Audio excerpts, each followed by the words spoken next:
Okay, here we are. We're back. Holy smokes. I'm just getting in this chair. I don't even know how to feel right now. I feel like we kind of ran a marathon to get in here, and now we're running another one. Well, right. Just listening to the intro, we both still work at the same places. So even that's a feat in itself. I know. So I thought that was pretty That's good. really true.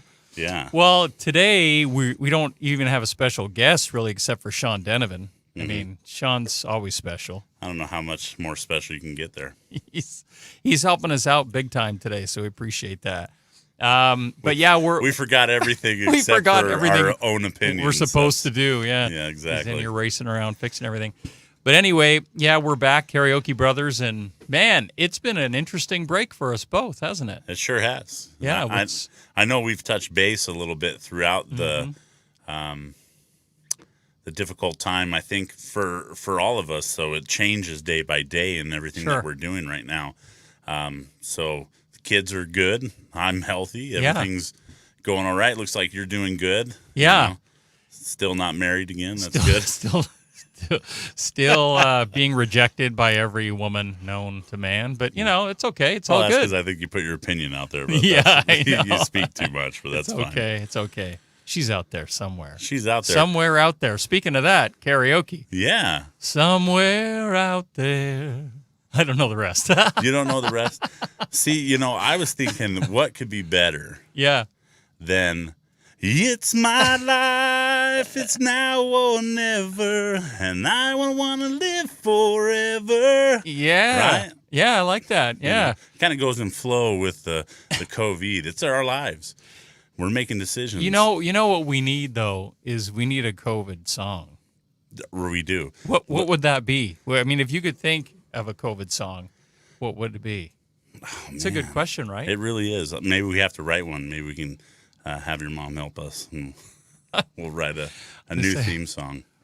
I'm all screwed up. Mm-hmm. I'm all screwed up, or we're all screwed? Yeah, we're all screwed. It's the end we're all of the world as we know it. Yeah. And I'm back to work. Yeah. Right. Working 9 to 5. What a way to make a living. But see, a lot of people are not working. I mean, Hash House just went back live, right? I mean, you're open. You opened your doors. Yeah, we opened like a soft opening on Saturday. It really, what it was we had to pull back, figure out all the different orders and everything, the governor and what was going on, not only here locally, but also Las Vegas, Connecticut, Orlando. So we were opening one store at a time. Was it a huge fiasco? I mean, was it like trying to figure out what you could and couldn't do? I mean, and also just having to clean everything all the time, social distancing. I mean, a restaurant, I've watched restaurants struggle the past few months, and I've just really, really felt for you guys a lot. No, we're at the forefront.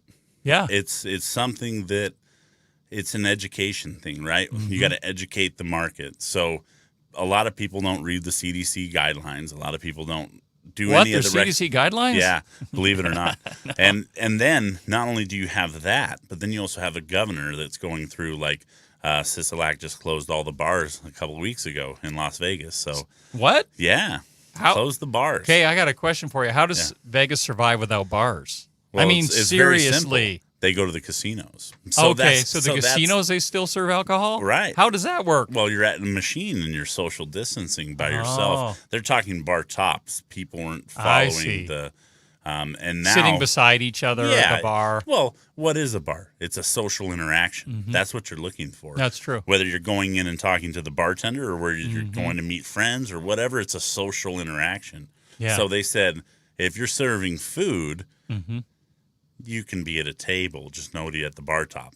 Sure. So imagine being a bar owner. You're closed till June. You open back up just to be shut down again. I know. It's so crazy. And, we were going to talk about this, right? You were going to play pro-con, or I'm going to play pro-con, whatever it is. But I kind of want to talk through this discussion because, I get so much flack because of the things I post on Facebook, and it's like, I'm pretty opinionated. I'm not afraid to express how I feel. Right, and I don't think you should have to feel that. No, way, I don't think you should either. But I can't tell you. Some of the personal things that I've posted have been flagged by Facebook. That's why they always say, don't believe everything that you read on Facebook. Yeah, I know. Especially when it's coming from It doesn't Kevin. agree We'll flag with you our every narrative, time. pal. Yeah. It's like I say with anything. Where's the compromise? Mm-hmm. The facts are facts. Numbers are numbers. It is what it is. Sure. But we're seeing falsified everything. Yeah. I mean, see, but you say that, and then you have recently I posted something on Facebook, which was a bunch of doctors, right? All qualified doctors. I just posted all of their credentials on Facebook. Someone sent me all that information. And then, of course, President Trump, the one doctor, and I can't remember her name now, but I mean, he kind of took her under his wing, said, hey, 350 patients, none dead. That's the one for me, right? Yeah. And then immediately discredit, Alien pull down. DNA. Yeah, I mean, just all of it. So, I mean, it just, to me, it's hard for me to take sometimes. Well, let me ask you this question. What do they call a doctor with the C grade point average? A doctor. Exactly. Right? So that would be me with a D grade point average. Yeah. So what are we talking? Yeah. Here's the thing. Do we work with it every day? No. Do we have an inner voice or a gut feeling when we see things and we're like, man, that doesn't look right? Or you walk down a dark alley and you have a feeling of, oh, this is kind of sketchy, right? Right. That's what we're talking about. I know what okay. So what you're saying, and this is what I function on a lot too, is just kind of like, what is your gut telling you? Common sense, right? Common sense. It's like, okay, if there is any kind of virus, I mean, and it wasn't politically motivated like I believe this one is, anything that any doctor said to help cure the virus or prevent the virus or treat the virus would be taken as gold. It would absolutely not be pushed aside. It would be. Everyone would be, I mean, these doctors, in my opinion, you go back 10 years for something else, like, I don't know, swine flu or whatever it might be, they would have a ticker tape parade for these guys. It'd be like, yay, look at all the lives you saved. You know what I mean? Well, so let's take it back to the government level, right? Yeah. We have epidemiologists out there telling these governors what to do, and then they go to their own narrative, right? Right, yeah. So what's really controlling? Well, I got I have my theories on that.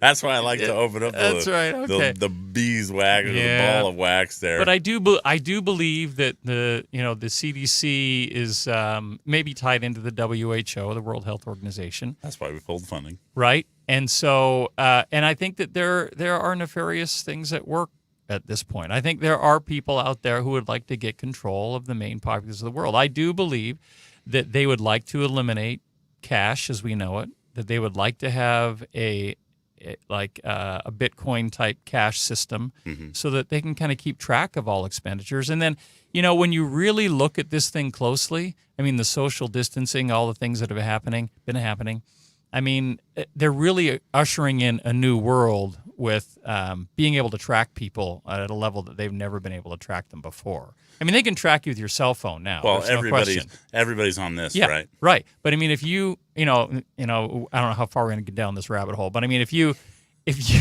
chip everybody and you have all their medical information, you have all their financial information, you have all their personal information, their family tree, everything, right? Tell me something you don't know about that person just when they walk into a Target.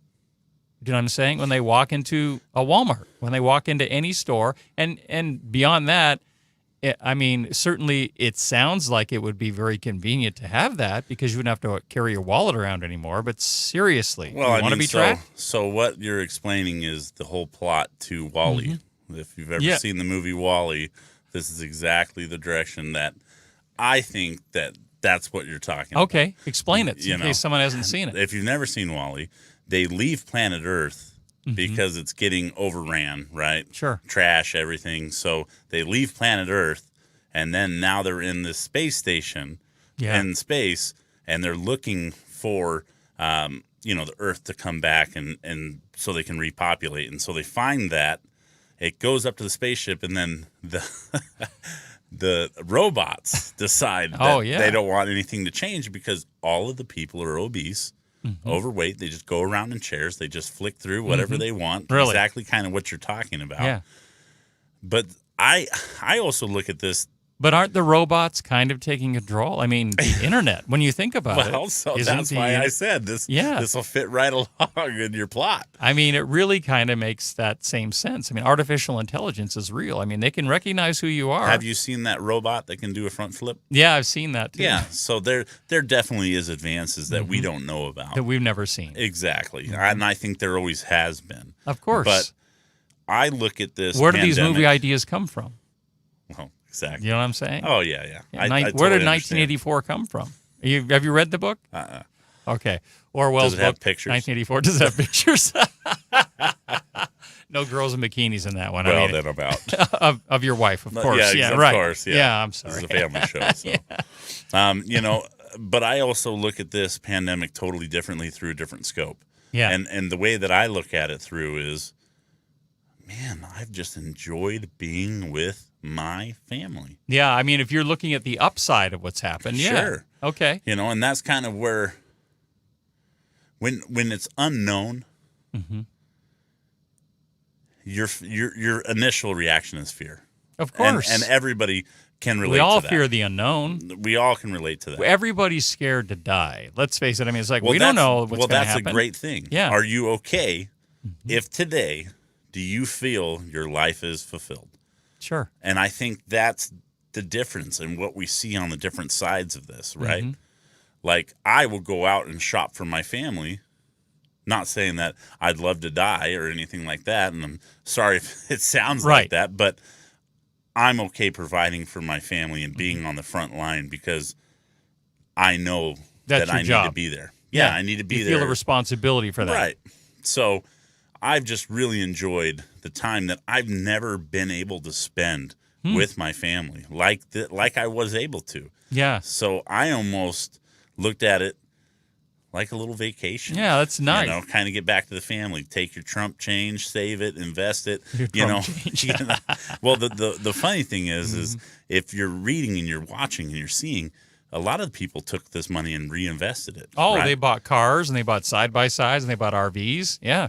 So now we can play new conspiracy theories, right? Right. What's the next thing to crash? Is it the loans that are out there that now nobody's making $50,000 a year? Well, yeah. I mean, when you think about, I'm seriously concerned about our economy because we're $25 trillion in debt because of this now. Right. We're never going to climb out of that. There's no possible way we can. So the only way really to fix it is collapse everything, collapse the whole monetary system. And I think that's where we're headed. And I think that's part of the reason why we're seeing all this happen right now, and maybe even part of the reason why Trump's on board to a certain degree, because he sees. Well, if you're where is it going? Yeah, if you're at the very bottom of the pit, you got to fill it in eventually. Yeah, you know, or you start taking on water and whatever else, and it just becomes terrible. It's just so hard. Even though we have everything at our fingertips, you don't know what it's like in Minnesota. You don't know what it's like in Texas or anywhere else unless you've gone and visited and spent some time. What do you think it's like, though? Why do you bring that up? What do you think? Well, I just think that a lot of the things that get portrayed by the mainstream media are snippets of what really happens. Sound bites, yeah. Right. Well, I mean, you know, take the whole Dixie conversation. Oh, boy, that's another topic. Yeah. That we'll probably just touch just real quickly, and maybe we'll talk about it next week. Moving on. Yeah, given where we're at right now. But that's what it is, right? Everybody that lives here knows Dixie by something different. Right. Everybody that doesn't live here has no clue. And so they have their own narrative. That's true. But it comes back to, again, what's the compromise? Yeah. Well, I think if you have one side and one side, in order to come together, you know, we could have the most brilliant minds, but yelling and arguing and doing that to each other isn't going to solve very anything. efficient. Yeah, right. And we'll be no longer in debt in 20 days. Yeah. No, but the reality of it is where is the compromise? Yeah. You want the statue to go away? Okay. So the statue goes away. Where does it go? Yeah. I don't know. You put it by the No, Statue I'm not of going to Liberty? speculate. You know, I don't know. But at the same time, but that's what I'm saying is how do we find the common ground? How do we find a solution through conversation? I think the biggest thing that people that misunderstand. Like when I put a post on there about COVID-19 being kind of a conspiracy, how we're being manipulated, all that kind of stuff. The immediate response is, "You don't believe in COVID-19?" I'm like, "You don't believe it's real?" And I'm like, "No, I didn't say that." You're like, "Did you read what I posted?" Right. Well, Yeah. but again, Yeah. it's how can you get tone? Right. How can you get feeling from something that you read? It's your That's own true. perception and fears. Yeah. It's your own perception and fears. Oh my gosh, Kevin doesn't believe in COVID-19. Yeah. But I know that's not. I know you do. Yeah, of course. The numbers are saying. I've talked to lots of medical professionals about it, and I've talked to people who've had it. We've interviewed people who've had it. Yeah. And yes, death is a part of it, and it's tragic. And there's nothing that you could ever say that would change that tragedy end of it. But death is also a reality of life. With life, there's death. So some of the things that are happening here, I think, are interesting. One of the things that was brought up in that video that was pulled down so quickly by Facebook and everybody else was one of the doctors said that the suicide hotline activity is up 600%. 600%. So, I mean, that's... Well... And then you've got, domestic abuse. You've got well, there's a flip side to being home all the time. Right. Right? Yeah. You could be... take some of my closest friends. I know I can only hang out with them for so many days in a row. That doesn't mean anything. What are you saying, man? You what take a weekend with me? You don't want to go on a vacation? No, I don't. Yeah. But Okay. no, but that's the reality, right? Yeah. You choose your friends not to live with them for the rest of your life, or not to be around all the time. Casual acquaintance. Correct. Yeah. But there's people that still haven't left their house because they're that I know. scared. They are petrified. Petrified. Yeah. But what are they reading? What are they seeing? They watching? Exactly. Yeah. What message are they accepting and which ones are they rejecting? Well, look how prominent right now sex trafficking is. Child trafficking. I've seen more awareness than ever before. Well, that's true. And why is that? Well, part of it is because some of these emails and things are coming to light for the first time, and people are being prosecuted and people are being questioned, and then there are a lot more activists than you've seen. I mean, we've interviewed some of them. Tammy was right, correct, and then I bumped into lots of people recently who are becoming very much more active when it comes to child sex trafficking and pedophilia and all these issues that are, front and center now. Well, but that's so. My thing is like getting back to the pro and con, and when you're saying, look at what's happening. Sure. You have to realize that things are happening behind this COVID shield. So what you're saying is, okay, all this baloney is happening. I mean, so many things are coming at us. There's so much manipulation that's going on. It's kind of like the ebb and flow, the yin and yang. Yeah. For everything bad that happens, there's something good that happens. Is that kind of what you're saying? Kind of. Yeah. I really think that's what happens. Even though this is in our face right now. Yeah. How many of the protests did you see people get COVID-19? Did you hear any outbreaks on any I of didn't. those? I mean, not the ones where I was like, Where bashing you were in there? windows, Yeah, and, exactly. Stealing stuff, and injuring people. Yeah. That was a lot of fun for me. So for me, that's where I have to kind of go, I'm going to get it. Yeah. Or I'm not going to get it. And if I do get it, there's protocols and there's ways to get past it. And if it's my time, I guess it's my time. If it's your time, it's your time. Yeah. Well, that's, this whole thing about Sweden and herd immunity. And I mean, you know what I mean? Yeah. It's like, honestly, that's what makes me believe wholeheartedly that there's more at work here than what meets the eye and what the media is sharing with us. Because, I mean, if a whole country can herd immunity something that is just put the whole world economy, in lockdown. For less than 1%. Right. Fatality.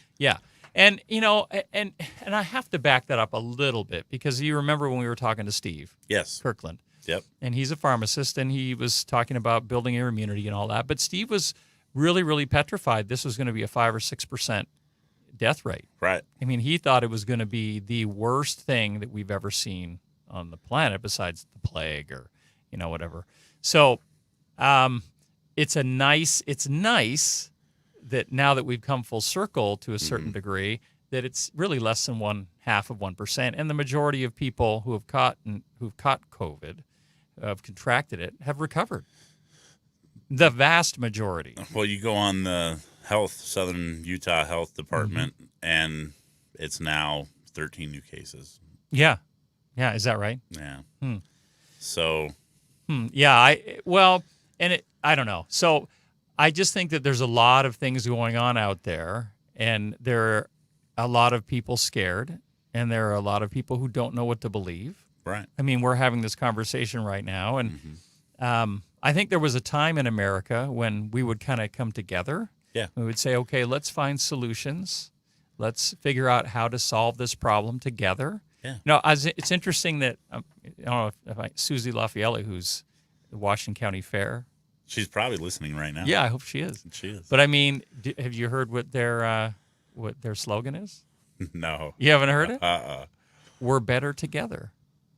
That's their slogan. And so, I mean, they're taking precautions. Don't get me wrong. They're social distancing. They're having hand sanitizer all over the place. They're, in the stands, they're limiting you can't sit next to each other. Right. Those kinds of things, right? So they're being respectful, but at the same time, we're better together. I like that much better than, stay 6 feet apart. You know what I mean? Well, I like this. Do what you think is right. Mm-hmm. If you are going to say, well, nobody's going to wear their mask, nobody's going to do that, you don't need to go. Right. Right? Right.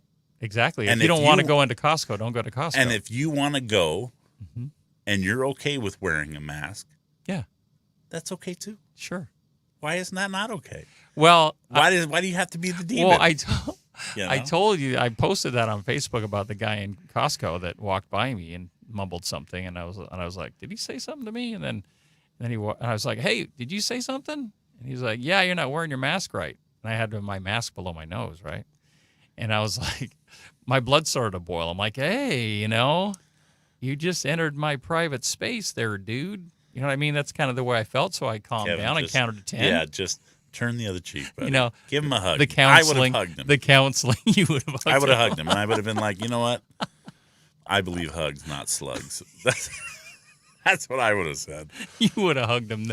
That would have been, the cops would have been called on that. Would it have? Oh, probably. Oh, okay. Well, my other saying is shirts or skins. So I don't know which that is. But I really think that, I know people have said it, and it's hard sometimes, but when have you been out to a restaurant and kids are screaming and the parents are doing everything that they can to keep the kids quiet?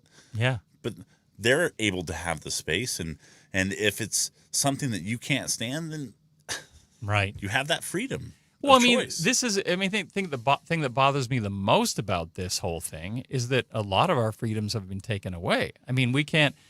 I mean, the right to assemble, to go to church. I mean, there's so many things that have been kind of stripped, and it's really having an impact. Well, but if you were following the church, they were preparing for this. Yeah, how so? Well, they were doing, less. They were also lessons at home, all that kind of stuff. Lessons at home. That's Church true. was, cut by an hour and stuff. They were preparing for this. That's true. So, yeah. Really, in all honesty, for all our listeners, we can take anything and we can make a good point and a bad point and turn it around. Yeah. But like I said, I just want everybody to know you're okay. Yeah. I'm okay. You're okay. Yeah. Do what you got to do. Do what you're okay with. Yeah. Don't my message is don't let fear control you. Right. I mean, there's gonna be we're gonna get through this. Mm-hmm. There's solutions to every problem. Yeah. We're starting to see now that people are coming together. We're better together. Yeah. There's going to be a vaccine November 3rd. Yeah. And then there'll be an election, and we won't even have to think about this anymore, right? Exactly. Hey, we might need to go to an hour. This is just too short for us. I know. We missed everybody. We're so glad to be back. Man, good to see you. You too, brother. Stay safe. Next time.